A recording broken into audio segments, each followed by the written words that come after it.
저와 함께 나누실 하나님의 말씀은 고린도전서 1장 26절부터 31절까지의 말씀입니다. 신약성경 고린도전서 1장 26절부터 31절의 말씀, 우리 한 절씩 교독합니다. 형제들아, 너희를 부르심을 보라. 육체를 따라 지혜로운 자가 많지 아니하며 능한 자가 많지 아니하며 문벌 좋은 자가 많지 아니하도다.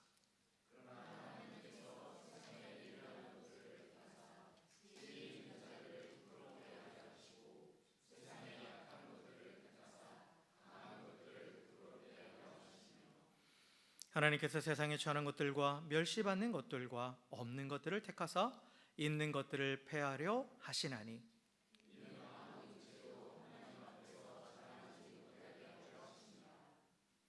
너희는 하나님으로부터 나서 그리스도 예수 안에 있고 예수는 하나님으로부터 나와서 우리에게 지혜와 의로움과 거룩함과 구원함이 되셨으니,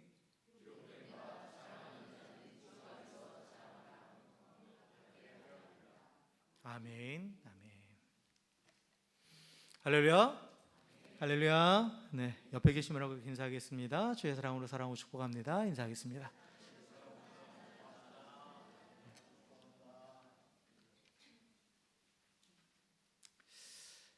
자, 우리가 읽은 오늘 이 말씀, 고린도전서 말씀은 사도 바울이 고린도 교회에 쓴 편지죠. 고린도라는 도시, 이 고린도라는 도시는 지금 이제 터키 지역에 있는 도시입니다. 그런데 그 바울이 편지를 쓸 당시, 그때 이제 로마가 다스릴 때죠. 그 로마 제국에서 가장 번성한 항구 도시이면서 또 상업의 중심지였어요. 그래서 이제 많은 사람들이 여기서 살고 있는 대도시였죠. 근데 바울이 이 고린도와 어떻게 인연을 맺게 됐냐면 2차 전도 여행 중에 이 고린도란 도시에 들르게 돼요. 그런데 거기서 누구를 만나냐면 브리스길라하고 아굴라, 이 부부를 만납니다. 그래서 이 브리스길라와 아굴라가 바울과 직업이 같았어요. 바울의 직업이 뭐였죠? 텐트 메이커였죠. 텐트 메이커. 그래서 같이 이제 일을 하면서 또한 이 브리스길라와 아굴라가 그리스도인이었어요. 그래서 함께 교회를 개척했습니다. 그래서 바울이 고린도에 약 1년 6개월을 머물러요. 그래서 이 성에 내 백성이 많다라는 하나님의 음성을 듣거든요, 이 고린도에서. 그래서 온 힘을 다해 복음을 전하면서 또 성도들을 가르치고, 그래서 교회를 든든히 세웠습니다. 그런데 이제 바울이 이 고린도를 이제 떠나서 이제 다른 쪽으로 계속 또 이제 전도를 하러 다니고 하는데, 그런데 바울이 떠난 직후부터 이 고린도 교회가 이제 문제가 생기기 시작하는 거예요. 그 세속적인 가치관에 자꾸 물들기 시작합니다. 그래서 결국은 이 고린도 교회 안에 여러 가지 문제들이 발생해요. 여러분이 고린도전서 내용을 다 보면, 고린도전서 후서도 보면 다 무슨 얘기냐면 그 교회 안에 일어났던 문제들에 대해서 정말 다양한 문제들이 일어나거든요. 파벌, 서로 당을 지어가지고 막 싸우고, 그리고 또 은사를 가지고 누가 더 좋은 은사를 가졌는데 어쩌면서 또 은사 가지고 싸우고, 그리고 교회의 또 영적인 질서가 무너지고, 심지어는 음행까지 일어나고, 그리고 또 서로 차별되고 하는 다양한 문제들이 발생을 합니다. 그래서 그런 문제들로 인해서 바울의 마음을 너무 아프게 했어요. 그래서 바울이 비록 몸은 떠나 있지만 이 고린도 교회 문제를 바로잡기 위해서 정말 기도하고 또 여러 번 편지를 써서 보냅니다. 그래서 신약 성경에는 이제 고린도 교회에 쓴 편지가 고린도전서, 후서 이렇게 2개가 나오지만 많은 성서학자들은 적어도 3번 이상을 보냈다라고 얘기를 해요.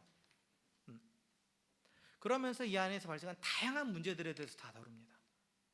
근데 여러분, 우리가 아셔야 될 게 뭐냐면 이 고린도 교회에 일어났던 이 문제들이 결국은 오늘날 우리 교회 안에 일어나는 모든 문제들이에요. 그러니까 모든 문제들이 총망라되어 있는 거예요. 교회에서 일어날 수 있는 모든 문제들이 바로 이 고린도 교회 안에서 다 일어났던 거죠.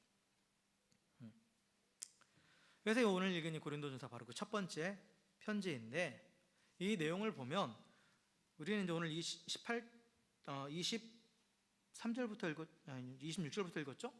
그런데 1장 전체의 내용을 보면 이렇습니다.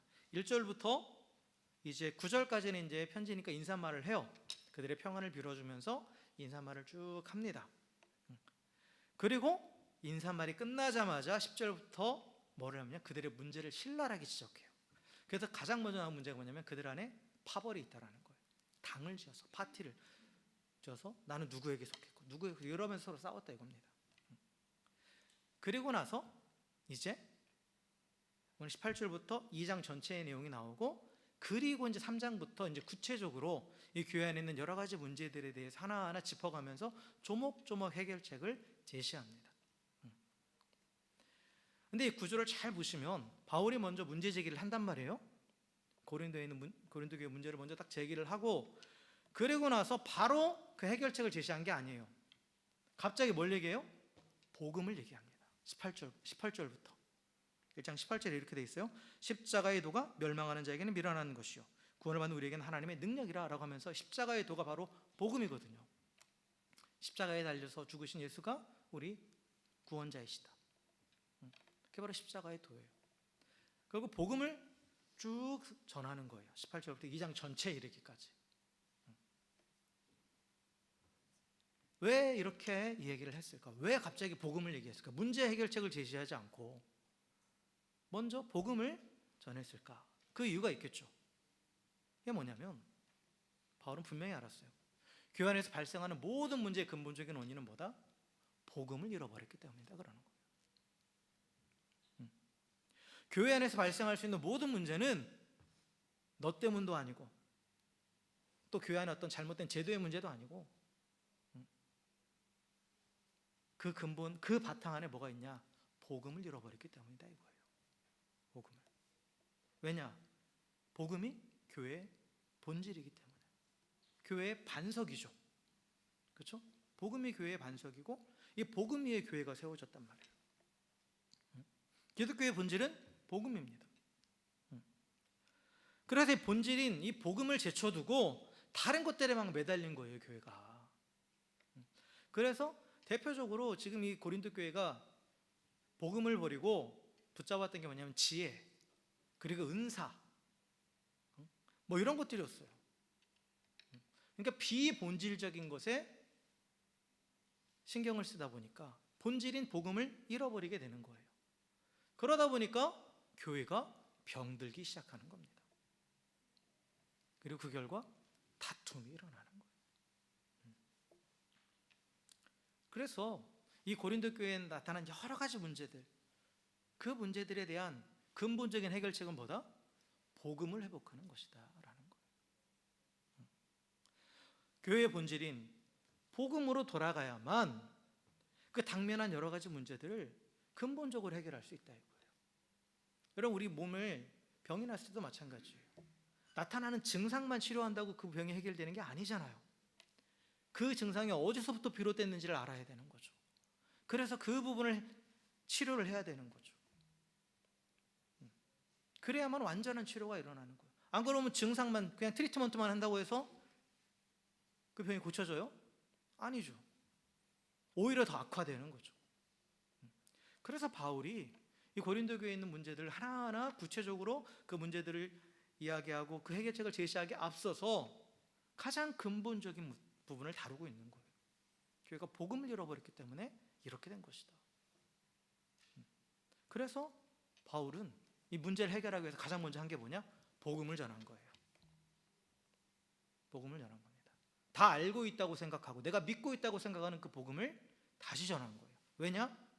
나타난 현상은 복음을 믿지 않고 있다라는 거예요. 복음을 잃어버렸다라는 거예요. 그래서 십자가에도 18절에서 십자가에도 즉 복음을 선포하고 있습니다. 그래서 복음이 뭐냐라고 했을 때 복음은 십자가에 달려 죽으신 예수님이 우리의 구세주이시다. 그래서 그의 죽으심과 부활을 믿는 자는 그 보혈의 공로로 죄사함 받고 구원받는다. 영원한 생명을 얻는다. 이게 복음이에요. 그렇죠? 그런데 이 복음이 믿는 자에는, 이 복음을 받아들이는 자에게는 구원을 주는 하나님의 능력입니다. 그런데 멸망하는 자는 뭐예요? 그걸 받지 않는 자들이에요. 그들에게는 이 복음은 뭐다? 미련한 것이다 라고 그렇게 말하고 있죠. 그리고 바울은 이제 이 멸망하는 자들을 유대인과 헬라인 두 부류로 나눕니다. 그러니까 지금 1장 전체를 다 지금 얘기해야 돼요. 그래야 오늘 본문을 이어서 말할 수 있어요. 이 앞부분을 얘기해야 됩니다. 바울이 전한 복음에 대해서 얘기를 해야 돼요. 그래서 멸망하는 자, 즉 복음을 미련하는 곳이라고 여기는 자들을 두 부류로 나누는데, 하나는 유대인이고 하나는 헬라인이에요. 유대인은 종교인들을 의미합니다. 헬라인은 지성인들을 의미합니다. 그래서 이 종교인들이 바라보는 복음에 대한 관점, 그리고 지성인들이 바라보는 복음에 대한 관점, 이거에 대해서 얘기를 해요. 그 둘 다 복음을 거부하는 자들인데, 그런데 왜 그러느냐? 그래서 유대인들에게 있어서 십자가 복음, 복음의 핵심은 십자가란 말이에요. 그렇죠? 근데 유대인들에게 있어서 이 십자가는 뭐라고 되어 있어요? 십자가는 여기 보면 뭐죠? 요즘 잘 안 보여 저도. 죄송합니다. 거리끼는 것이라고 되어 있어요. 거리끼는 것. 유대인들은 십자가를 거리낀대요. 거리낀다라는 말의 원어적 의미는 뭐냐면 장애물, 또 걸림돌, 그런 겁니다. 그래서 유대인들은 십자가를 걸림돌로 여긴다라는 거예요. 왜냐하면 유대인들이 추구하는 건 뭐였냐? 표적이라는 거예요. 표적. 눈에 보이는 신비한 능력, 기적, 이런 것들을 구했어요. 그래서 유대인들이 가지고 있던 메시아 사상, 유대인들이 메시아를 기다렸잖아요. 근데 그들이 기다린 메시아는 능력의 왕이에요. 놀라운 기적과 힘으로 이스라엘에게 승리의 영광을 가져다 주는 존재가 바로 메시아였어요. 그러니까 그들은 이 표적으로 말할 수 있는 이 능력을 구했던 거예요. 그런데 십자가, 그리고 그 십자가에 달린 예수는 아무리 눈 씻고 찾아봐도 그 능력이 될 수 없는 거죠. 그죠? 예수님 십자가에 무기력하게 달려 죽은 거잖아요. 그들의 입장에서 보면 능력이란 눈 씻고 찾아봐도 찾을 수가 없어요. 그리고 또한 율법에는 나무에 달려 죽은 자마다 하나님께 저주받은 자다라고 그렇게 표현되어 있어요. 그러니까 십자가라는 나무에 달렸어요. 사형틀이잖아요. 가장 잔혹한 사형틀이란 말이에요. 거기에 달려서 죽은 그 예수라는 인간이 어떻게 우리의 메시아가 되느냐라는 거죠. 그래서 유대인들에게 있어서 십자가 복음, 예수님은 능력이 아닌 약함의 상징인 거예요. 그리고 또한 오히려 그들의 믿음에 있어서는 예수가 그리스도라는 그 복음 자체가 뭐가 되는 거예요? 걸림돌이 되는 거예요. 그래서 유대인들은 이 복음을 거부하는 겁니다. 그리고 또 한 부류, 이 헬라인들, 이 지성인들의 입장에서 보면 뭐냐? 십자가는 미련한 것이다 이거예요. 여기서 미련한다라는 것은 바보 같은 소리다, 말도 안 되는 허황된 소리다, 그런 뜻이에요. 당시 헬라인들이 추구했던 것은, 우리가 헬라 문화하면 여러 가지 것들이 있지만 대표적인 게 철학이잖아요. 그리고 모든 수사학과 논리학이 이 헬라 문화로부터, 여기서부터 꽃을 피워요. 그래서 헬레니즘 하면 바로 그런 논리학과 수사학, 또 철학, 이런 것들이에요. 그래서 그들은 논리를 강조하고 이성을 강조하면서 인간의 지혜를 추구했습니다. 지혜를 최우선으로 삼았어요. 최우선으로. 그리고 또한 이 헬라인들이 가지고 있는 신에 대한 개념은 뭐냐? 신은 초월자예요. 인간과는 완전히 다른 존재인데 불멸하는 존재고 고통당하지 않는 존재예요. 그래서 그들이 가지고 있는 신에 대한 개념을 예수님께 대입하니까, 왜냐하면 복음은 예수님이 하나님이고 우리 구원자다라는 거잖아요. 그런데 이 헬라인의 입장에서 신이 인간이 되었다? 그건 말이 안 된다라는 거예요. 여러분, 그리스 로마 신화 보면 신이 인간의 모습을 하고 와서 장난치는 것들은 있죠. 그런데 완전한 인간이 되는 건 아니잖아요. 근데 기독교 복음은 하나님이 완전한 인간이 되셨다라는 거예요. 그래서 인간이 당하는 고통을 똑같이 당했다 이거예요. 그리고 연약한 모습으로 그 십자가에 달려 죽었다 이거예요. 어떤 반전이 일어난 것도 아니에요.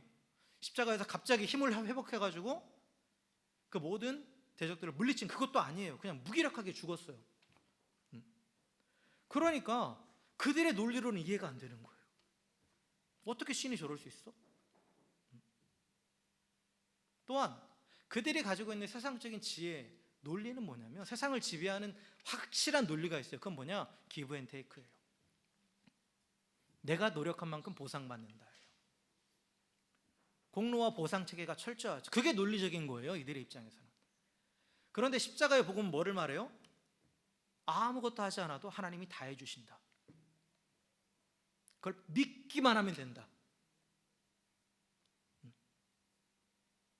그러니까 이 헬라인들의 개념에서는 공로와 보상이라는 것이 확실한 논리인데 전혀 안 맞는 거죠.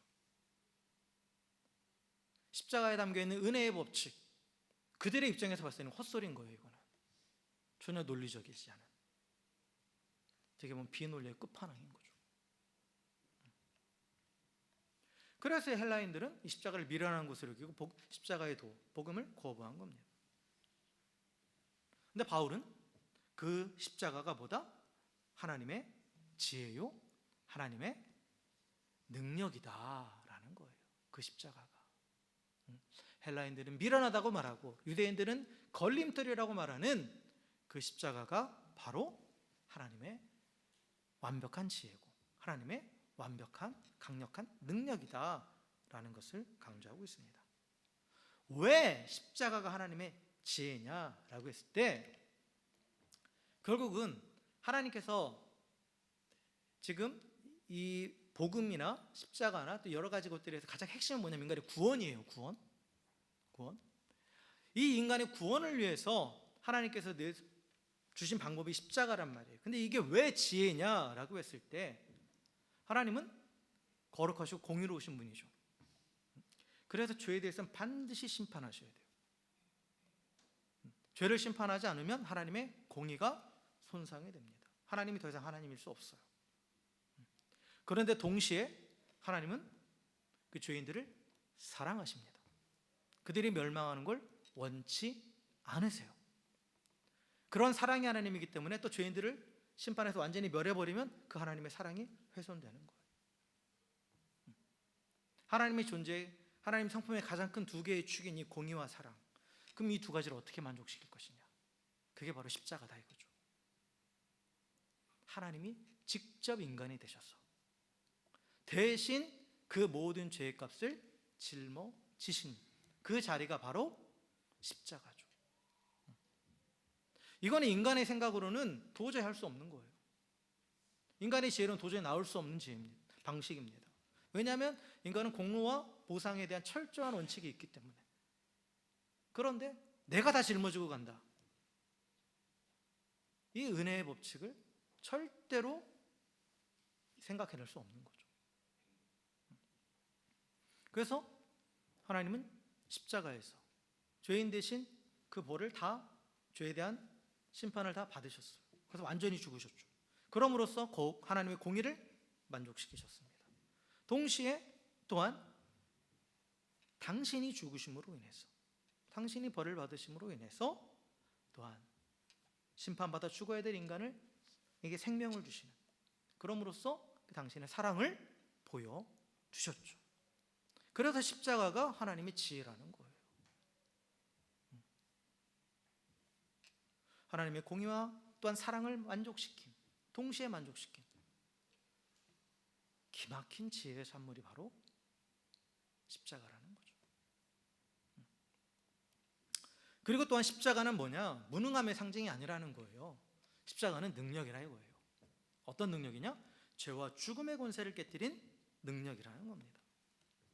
여러분, 사단은, 그리고 세상은 예수님의 십자가의 죽으심으로 다 끝났다고 생각했어요. 그렇죠? 그 무기력한 죽음을 보면서 사단의 권세가 이겼다라고 생각했습니다. 그런데 예수님의 죽음은 끝이 아니죠. 뭐를 위한 시작이에요? 부활을 위한 시작이었습니다. 죽음이 있어야 부활도 있는 거예요. 그리고 부활의 개념은 뭐예요? 죽음의 권세를 깨뜨리는 거죠. 그렇죠? 그래서 예수님의 죽음은 사단의 승리로 끝나는 그런 결말이 아니라 사단의 권세를 깨뜨리고 영원한 생명을 주시는 이 부활의 시작이 바로 죽음이었다라는 거예요. 그래서 하나님 예수님을 다시 살리심으로써 사단의 머리를 짓밟으신 거죠. 사단의 권세를 완전히 깨뜨려 버리신 거예요. 그래서 이게 역설적인 거죠. 죽음은 죄의 삭시예요. 그런데 오히려 이 죽음으로써 죄의 권세를 완전히 깨뜨려 버렸다라는 거죠. 그래서 우리 구원을 위한 강력한 하나님의 능력이 바로 십자가다라고 바울은 선언하고 있어요. 그래서 고린도 교회를 비롯한 모든 교회들은 이 하나님의 지혜와 능력인 십자가 복음 위에 세워졌습니다. 그런데 이 고린도 교회가 이 교회의 본질이자 또 반석인 복음을 잃어버린 거예요. 그러니까 여러 가지 문제들이 터져나오고 교회가 갈라져 버리고 그런 분쟁들이 계속해서 일어나 버린 거죠. 그런데 이 분쟁을 자세히 들여다보면 이 고린도 교회가 가지고 있던 다양한 분쟁들의 가장 근본적인 요인 두 가지가 있어요. 가장 큰 두 개의 축이 있습니다. 그게 이제 1장에 나오는 이 파벌이 갈리는 것. 근데 이 파벌이 갈리는 건 뭐로 볼 수 있냐면 결국은 지혜의 부분이에요. 지혜의 부분이고, 그리고 또 하나 뒷부분에 나오는 게 뭐냐면 은사에 관련된 부분입니다. 은사. 그래서 은사는 뭐와 연결되냐? 능력이에요. 보세요. 헬라인이 추정했던 지혜와 유대인이 추정했던 능력, 그렇죠? 그것이 고스란히 교회 안에 들어온 거예요. 그래서 이 지혜의 부분에 있어서 분쟁이 생기고 이 능력의 부분에 있어서 분쟁이 생겨버린 거예요. 그래서 이 고린도 교회들은 이 자신들의 영적인 지혜를 자랑하면서 파벌을 만들었습니다. 파벌을 만들었어요. 이게 이제 헬라인들이 했던 방식이에요. 그래서 헬라 철학을 보면 누가 더 세련된 수사학을 구사하고 누가 더 논리적인가, 누가 더 깊은 사고를 내서 철학적인가, 그것을 계속 따졌잖아요. 그러면서 그 중에서 뭔가 좀 일가를 이루는 사람들이 있죠. 유명한 사람들이 있죠. 여러분 헬라 철학하면은 가장 먼저 생각나는 사람이 누가 있어요? 학교 다닐 때 배우셨잖아요. 뭐 아리스토텔레스도 있고 소크라테스도 있고 플라톤도 있고 뭐 유명한 사람들이 있죠. 그리고 또 당시에 또 철학의 또 여러 파 중에 가장 대표적인 파가 우리가 학교에서 배웠던 스토아 학파가 있고 또 에피쿠로스 학파가 있고, 그렇죠? 인간의 지혜를 자랑하는 자들은 결국은 어떤 사상이나 사람을 쫓아가면서 계속 분열해요. 왜냐? 자기들이 더 낫다 이거예요. 자기들이 더 낫다 이겁니다. 그러면서 그걸 자랑하는 거예요. 내가 더 저 사람들이 말하는 것보다 내가 더 논리적이고 내가 더 깊이 있고, 그러면서 스스로를 계속 자랑하는 거예요. 그러다 보니까 계속 서로 경쟁을 하면서 또 시기하고 반목하고 다투고 싸우게 되는 겁니다. 말장난하는 것처럼 보이죠. 그런데 고린도 교회 성도들이 이것을 그대로 교회에 가져왔다라는 거예요. 그래서 말씀을 전하는 교회 지도자들을 자기들이 판단하는 거예요. 아볼로는 좀 더 지혜로운 것 같고, 바울은 논리적이고, 또 베드로는 열정적이고, 그리고 아니야, 무엇보다도 정통은 그리스도야 하면서 나는 아볼로에게 속했어, 나는 바울에게 속해 있어, 나는 베드로에게 속했어, 나는 그리스도에게 속한 자야 하면서 서로가 자신이 더 옳다라고,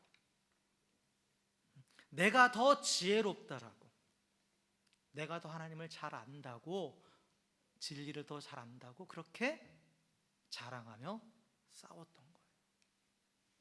그러니까 밖에서 헬라인들이 했던 것과 똑같은 모습이 보였던 거죠. 그대로. 그리고 또 하나의 축이 뭐라고 그랬어요? 은사라고 했죠. 능력. 그렇죠? 은사. 그래서 이 뒤에 부분에 보면 이 은사에 대한 부분이 쭉 나오잖아요. 고린도전서의 12장에 은사장이 나오잖아요. 은사장이 나오는 게 은사에 대해 소개하기 위해서가 아니에요. 그 앞에 보면 은사 때문에 교회가 다투는 모습들이 나와요. 계속해서. 그래서 이 고린도 교회 성도들이 영적인 능력인 은사와 이 신비한 시험들을 서로 자랑하면서 다퉜다라는 거예요. 그래서 이것은 능력을 추구하고 능력을 숭배했던 유대인들과 똑같은 모습이었다라는 거죠. 여러분, 은사는 하나님의 선물이잖아요. 그리고 하나님께서 은사를 주신 목적은 뭘까요?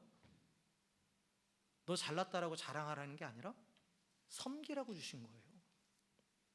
섬기라고. 그럼으로써 교회를 하나로 세우라는 것이죠. 그게 은사를 주신 목적이에요. 그런데 고린도 교회 성도들은 어떻게 했느냐? 이 은사들을 가지고 자신의 영적인 우월성을 증명하는 도구로 전락시켜 버린 거예요. 그러니까 여러분, 은사도 보면 눈에 보이는 은사가 있고 보이지 않는 은사가 있어요. 그러니까 눈에 보이는 은사라는 게 뭐냐면 잘 드러나는 것. 예를 들어서 병 고치는 은사, 바로 보이잖아요. 그리고 병든 자 갑자기 치료받아요. 그럼 사람들이 우와 하죠. 누구나 다. 또 뭐 귀신을 쫓아내는 거, 이런 것도 눈에 확 들어오죠.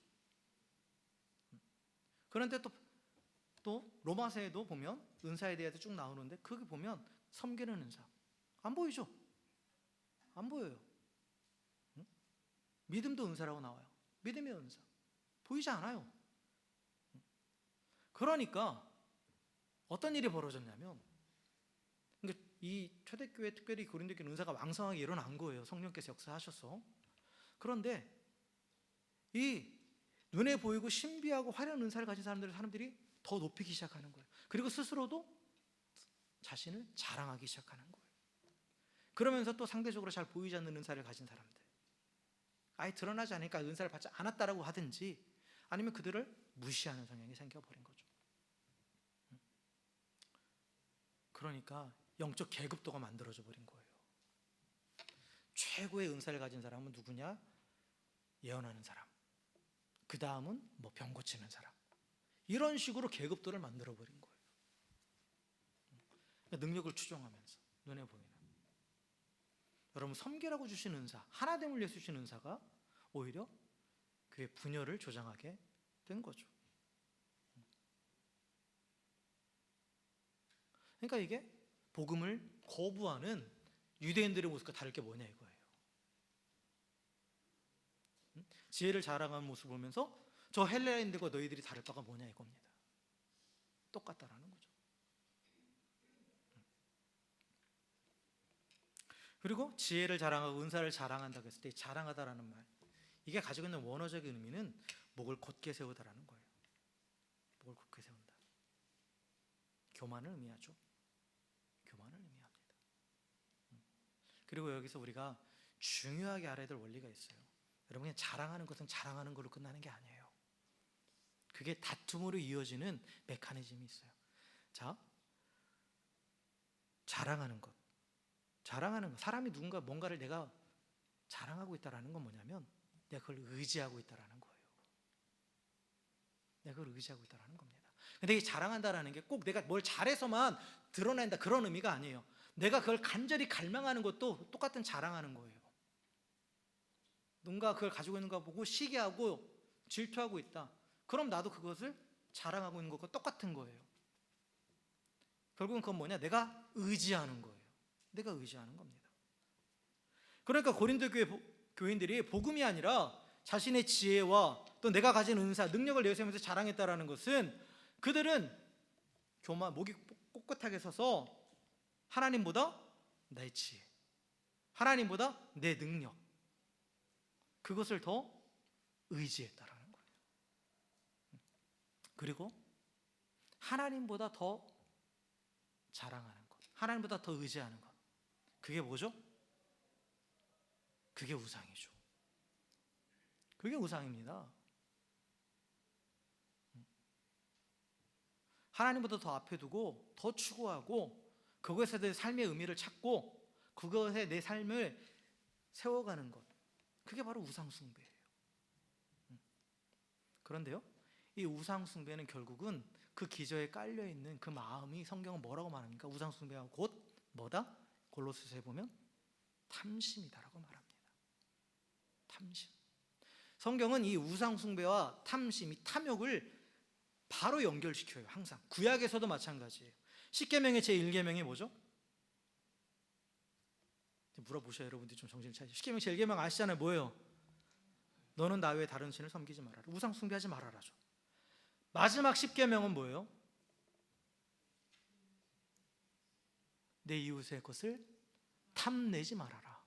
탐심이죠. 별개가 아니에요. 결국은 우상숭배가, 그 우상숭배로부터 비롯되는 여러 가지 행위들을 쭉 얘기하고 중간에 있는 계명들은, 그리고 그것이 한마디로 다 뭐다? 탐심이라 이거예요.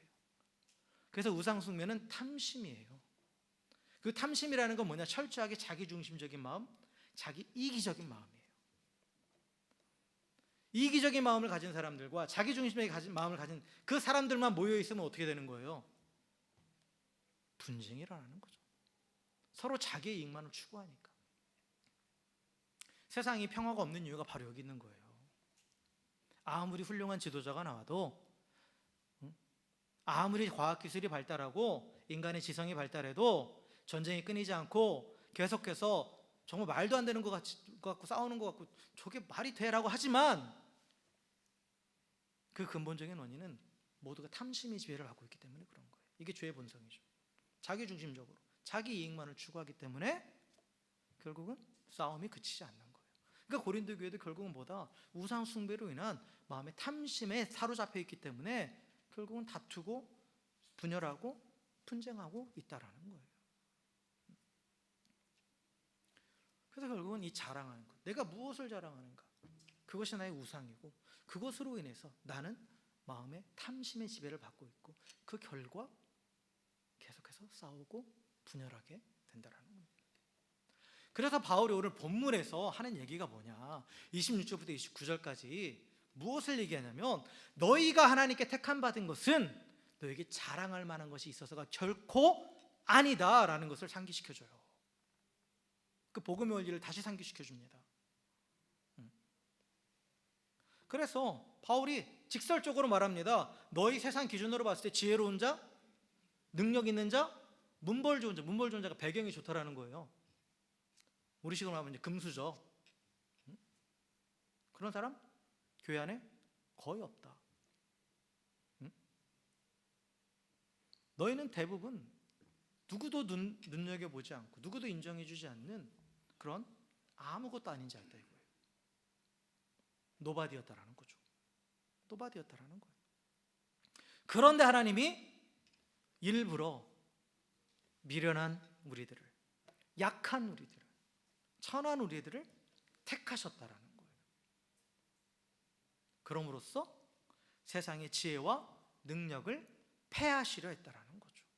세상의 지혜와 능력은 하나님의 구원과 전혀 관계없고, 하나님의 지혜와 그 세상의 지혜와 능력은 하나님의 구원에 아무 관여도 할 수 없음을 분명하게 보여주시기 위해서 오히려 정말 밑바닥인 인생들을 하나님께 택하셨다라는 거예요.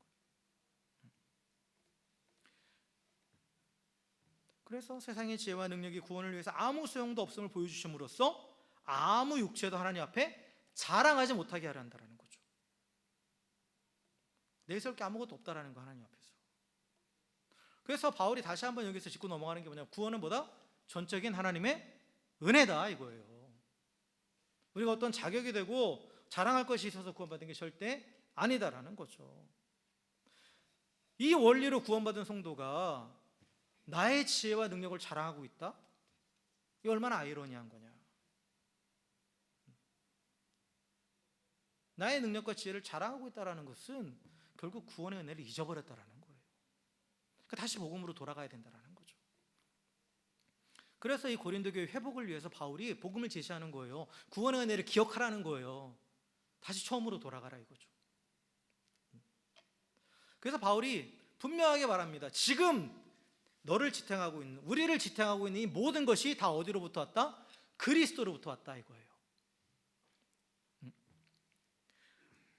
그리스도께서 우리의 뭐가 되신다? 지혜가 되신다. 우리의 의로움이 되신다. 우리의 거룩함이 되신다. 우리의 구원함이 되신다. 여기에 우리가 들어갈 자는 아무것도 없다 이거예요. 바울이 그렇게 얘기하죠. 그렇죠? 지혜도 의로움도 거룩함도 구원함도 다 그리스도에게서부터 온 것이다 라는 거죠. 그래서 우리 원래 미련한 자였어요. 그러나 그리스도께서 우리의 지혜가 되셔서 하나님을 알게 하셨다 이거예요. 우리는 불의한 자들이었어요. 그런데 그리스도가 우리의 의로움이 되셔서 우리가 하나님께 나아갈 수 있게 하셨다는 거예요. 우리는 더러운 존재였어요. 그러나 그리스도께서 우리의 거룩함이 되셔서 하나님을 위한 하나님의 소유가 되게 하셨습니다. 우리는 죄의 종이었습니다. 그러나 그리스도가 우리의 구원함이 되셔서 우리를 하나님의 자녀가 되게 하셨다는 거예요. 이 모든 것이 우리의 노력이 아닌 그리스도를 통해서 하나님께서 값없이 주신 선물, 은혜라는 겁니다. 우리를 지금 지탱하고 있는, 우리의 삶을 지탱하고 있는 모든 것이 다 하나님으로부터 왔다는 거예요. 나는 자랑할 게 없다. 그럼 뭐만 자랑해라? 주 안에서 자랑하라는 거예요. 자랑할 거 있으면, 자랑하려면 뭐를 자랑해라? 나는 아무것도 없고 그리스도를 자랑하라 이거예요. 내 존재의 근거, 내 삶의 이유를 오직 그리스도께 두라는 거죠. 그래서 주 안에서 자랑하면 나는 사라지는 거예요. 나는 사라지는 겁니다.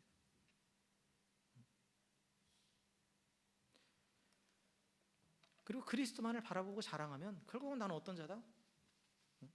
구원받은 죄인이다. 구원받은 죄인이다. 그것만 남게 되는 거죠. 그러니까 복음을 자랑하면, 그러면 자연스럽게 어떻게 돼요? 겸손해지는 거예요. 이제 구원의 은혜를 기억하며 다시 십자가로 돌아가면 겸손하게 되는 겁니다. 겸손이라는 게 뭐예요? 내가 어떤 존재인지 정확하게 아는 거예요. 하나님께서 내가 어떤 존재인지. 서로 잘났기 때문에 하나가 못 돼요. 근데 모두가 겸손해지면 당연히 하나가 되는 거예요. 겸손해지면 비교가 사라지는 거죠. 십자가 앞에서 나를 제대로 볼 수 있는 사람은 다른 사람과 비교하지 않아요. 비교하지 않으니까 열등감도 사라지고 우월감도 사라지는 겁니다.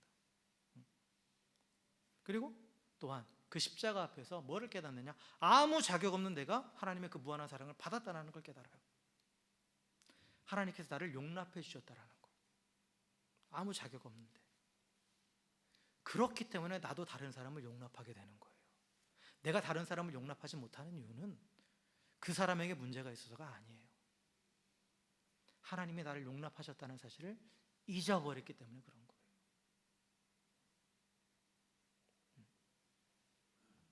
하나님이 나를 용납하시고 세워주신 것처럼 이 복음을 회복하면 나도 다른 사람을 용납하고 세워줄 수 있습니다. 그러므로 공동체가 하나 되는 거예요. 그래서 그 안에서 하나님의 영광이 나타나는 거죠. 바울의 이 경고는 믿지 않는 자들을 향한 경고가 아니라는 걸 분명히 아셔야 돼요. 우리를 향한 경고예요. 여러분, 제가 여러 번 말씀드리지만 나는 하나님과 관계 좋은데 교회 다른 사람들과 관계가 안 좋아. 근데 나는 하나님과 관계는 좋아. 이건 거짓말이라고요. 착각하고 있는 거라고요. 하나님과 관계가 좋은 사람은, 그 복음의 은혜를 깨닫고 하나님의 사랑 안에 잠긴 사람은 다른 사람들과 관계도 좋을 수밖에 없어요. 물론 내가 그 사람에게 좋게 다가간다고 해서 그 사람도 나에게 좋게 대해주는 그걸 얘기하는 게 아니에요. 다만 아무리 그 사람의 반응이 어떻든 간에 나는 내가 용납받았기 때문에, 그래서 사랑 안에서 용납받았기 때문에 그 사람의 반응이 어떻든 마음을 열고 다가가게 되는 거예요. 그래서 하나님과 관계 좋은데 사람과 관계가 좋지 않다? 그건 잘못된 겁니다. 하나님 관계가 안 좋은 거예요. 자, 말씀을 정리하겠습니다. 여러분, 고린도 교회는 하나님의 지혜와 은사가 풍성한 교회였어요. 정말 그 하나님의 능력이 넘치는 교회였습니다. 그러나 교회의 본질인 복음을 잃어버렸을 때 교회가 병들고 무너지기 시작한 거예요. 자신의 지혜를 자랑하며 분열하고 또 자신의 능력을 자랑하며 서로 높아지려고 다퉜던 거예요.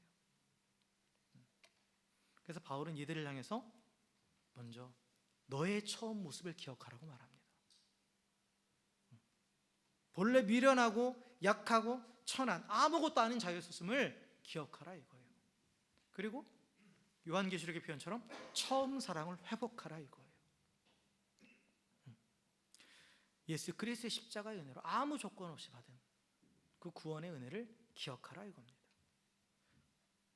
그러니까 원래 나는 처음부터 자랑할 게 아무것도 없는 존재였다라는 거죠. 그리고 지금 내게 있는 것도 내 것이 원래 아니었다라는 거죠. 사랑하는 성도 여러분, 이 시간 여러분 앞에 스스로가 한번 자문해 보십시오. 정직하게 한번 자신의 마음을 들여다보십시오. 나는 지금 무엇을 자랑하고 있습니까? 교회 안에서 그리고 삶의 자리에서 대놓고는 안 하는데 은근히 목을 곧게 세우면서 드러내고 싶어하는 그것이 무엇입니까? 남들보다 많이 배운 지식? 많이 쌓아둔 재산? 아니면 자녀들의 성공? 이것들을 자랑하고 싶어 합니까? 아니, 나는 그리스도인이야. 그거는 자랑하지 않아. 그렇다면 교회 안에서의 직분이나 신앙의 경력, 또 봉사의 연수나 아니면 남다른 영적 체험, 이런 것들을 자랑하고 싶어 하지 않습니까? 분명히 아십시오. 십자가 외에, 예수 그리스도 외에 다른 어떤 것을 은근히 자랑하고 있다면 나도 모르게 나는 교만해진 것이고, 그리고 우상을 섬기고 있는 것입니다. 그리고 내가 우상을 섬기고 있다는 건 나는 탐심의 지배를 받고 있다는 것이고, 그로 인해서 결국 내가 속해 있는 공동체에 분열과 분쟁이 일어나기 시작한다는 것이에요. 그래서 바울은 오늘 우리에게 단호하게 명령합니다. 자랑하는 자는 주 안에서 자랑하라.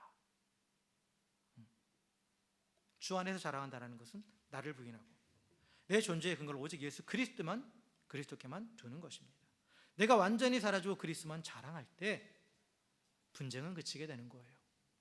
그리고 하나됨의 역사가 일어납니다.